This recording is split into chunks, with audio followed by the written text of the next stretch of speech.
Okay, now we are getting a clearer picture of how the Canadian economy is holding up against U.S. tariffs. Statistics Canada has released the jobs report for the month of May, and this is a closely watched number, particularly in light of the cross-border trade war. Scott Peterson has joined us for more on this. What are the numbers? How do things look? Well, it's surprisingly strong. We talked about the poor manufacturing numbers we saw as a direct result of the Trump tariffs just yesterday, but May actually squeaked out again. 8,800 positions were created for the month. That was a big surprise to economists. They were expecting us to see job losses for that month, but instead we saw gains. So that's positive right there. The headline number is good, but there's a little bit of a creeping worry about the unemployment rate. That crept up to 7%.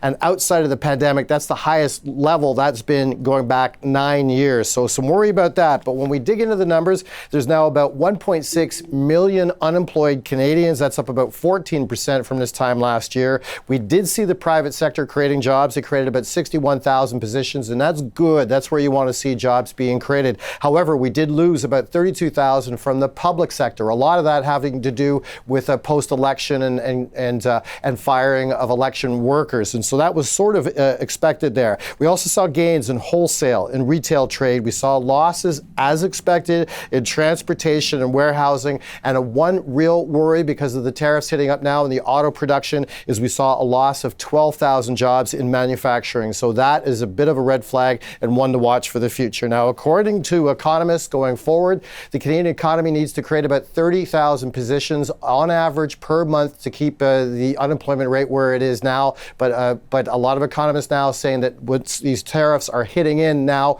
we're going to see in the second and the third quarter that we could eventually see that unemployment rate continue to rise. But for now, 8,800 positions created for the month of May, and that headline number is positive. Okay, so with these numbers coming out, we know the financial markets are up and running.